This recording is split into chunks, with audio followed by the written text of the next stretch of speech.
Lenjong Sukiba can be no number no Nusina Awa Anata Halaba New Sinda MPCC Making Mating Picre.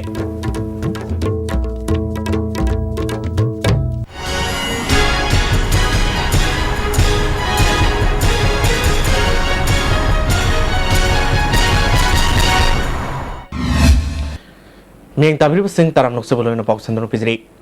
Handak Lenjong Sukiba can be no number no Nusina Amangata Tuan Kraba Tawal District Bishnupur District Amadi Infal West District Tuan Bamapun Sinda Manipur Pradesh Congress Committee Makedi Kudaki Bamating Picre.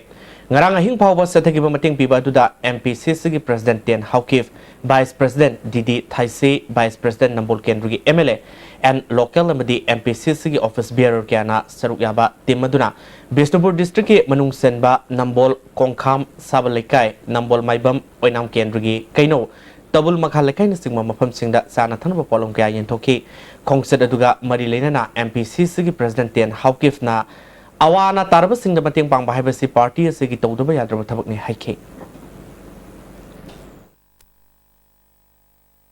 Mashina Kunagani Hibanate, immediate relief Panganaba. Mashidagi, Mahata was Sarkari Porto Tapna, Laga, Ehoi, Wakan Pik Pahona de, Ehoi Manipuri Yati Loina, Amana Waraga, Amana Mating Pangba, as Ehoi Taina Dagi. Ipai Pudagi Chatnabini, Manipur Priyase, Manipur Congress Sarkar Amasung, Congress Party na Yamna Care Lobani, Aduga Ehoi Sarkar, Aduga Ehoi Party se Manipur Priyagidama, Hingjabani Haiba, Kadunge de Sukau Biganu, Aduna Isha Ishana, Ishagi Tabak Sum Matamda, Party Mateng P, Sarkar Mateng Pire Haina. Khanaraga ekhoi self help aduga yaba makhay sarkar depend tawdaba isan isabu kanbi ba hotba leba ama oinaba masiragi honamin si Amaramda MPCC Treasurer or Basunu Kendri MLA Karen Zitna Lusing Bakangbo Mana Tawal District Manung said Momopum Sing the Setuna Awana Tarbusingi Mating PK Kongset Aduda MLA Y Surchandra Fazurahim, Manipur Pradesh Mahila Congress Committee President Kumari Tilotama Yongna at the Office Bearer Gasu Surwaki. Numida Timba Power Polum Sing and Toki, Kongsa the Dugamari Lena, MLA Rezina Haikivida, Manipur Huzik Sasan Pariba, Chief Minister Ibobina Lusingba, Sarkarasina, Awana Tarbus Singi Mating, Subsana Pangani Haiki. We cheng back Sama, Kogi Hawaii back Kun, Mustard Oil, Chathau Box Kun, Tum back Tora. Machine Singba Koi Uzana Laksabani, Makataba Koi Yung Kaite Kraba, Korkaba, Mayam, Yamba Susan Habire, sitting around emergency cabinet, Narang Makung, Sitoba, no Subogalana, Kudakta, Rebel Chief Minister, Kam Ibo Bina, Kudakta Koi emergency cabinet meeting Kobidana, Koi district administration head of the district or Viriba, DC Kutanga, Koi Atek Akai, Cry, the Laiba. Yung kaya kai khaba haibna chingba madugi cabinet decision lawra kanda mateng pangba yaba tawna ba government sukan honori Amaramda Mayang Infal Wagwai Singba Mapam Singda MPCC General Secretary or Parliamentary Secretary Amin Samadi MPCC General Secretary Sing Office Bearer na Singba Singna Surwyaduna Awana Tarba Singda Polam Singyan Toki Hausi Amukana Atem Brematang Lominase Imphal East West amasung Bishnupur District ki oina Manipur Government ki regular employees singda service loan lawbi kudong chaba pizari athuba matamda amadi araiba moong da lawbiba yagani enna akupa marol gidama contact W Imphal Finance Cooperative Thrift and Credit Society Limited Head Office Loklaubung Branch Offices Pauna International Market and Bishnupur Bazaar Bishnupur. Wanted some electronics mechanics for repairing STB set-top boxes at different places. Bishnupur, Thobal, Kangpokpi, Imphal West, Imphal East. Willing electronics or mechanics may contact Secretary ISTV Network.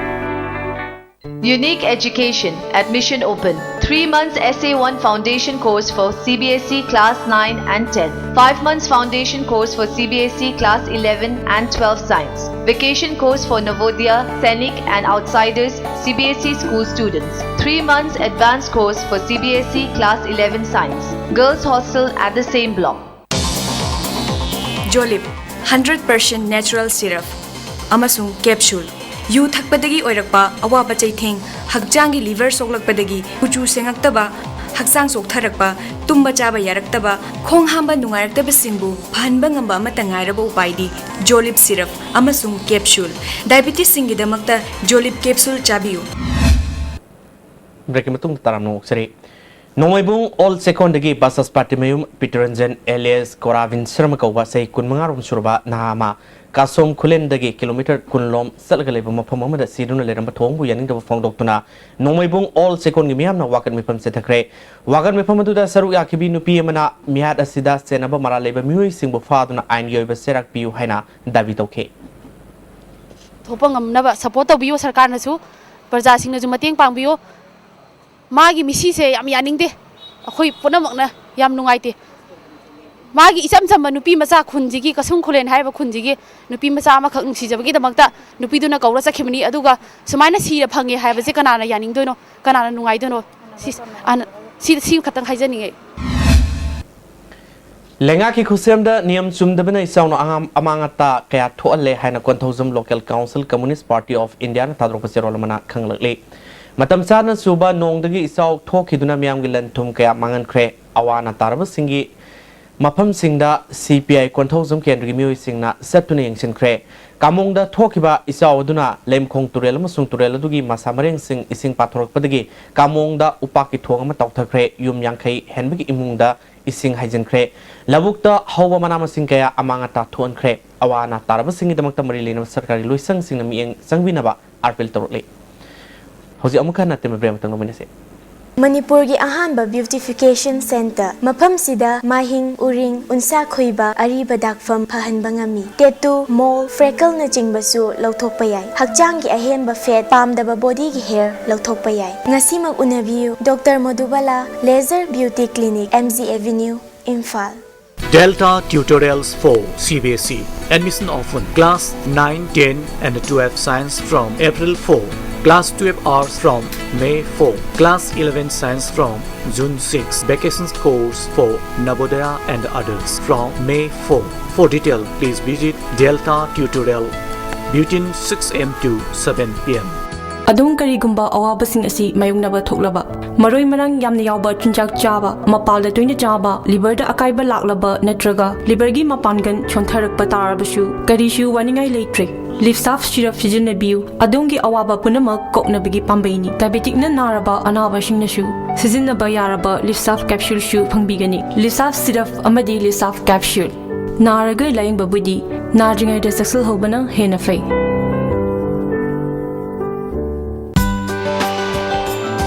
Delightful cupcakes with creamy vanilla filling from Winkies, the cake specialist. A magic mix of chocolate and vanilla marble cakes from Winkies, the cake specialist. Amukan na taram nuksri. Ngaseyu Lilong Police Station gi manung senba Lilong Harubi awang laikai teramakong da miwema thorianduna siramle.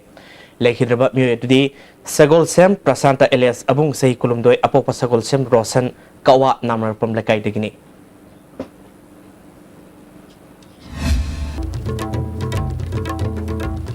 Lenjau na suki bakan ba nong amadi nong lay nung sina awana tahalaba miwe singda MPCC gi mai digi mateng pikre.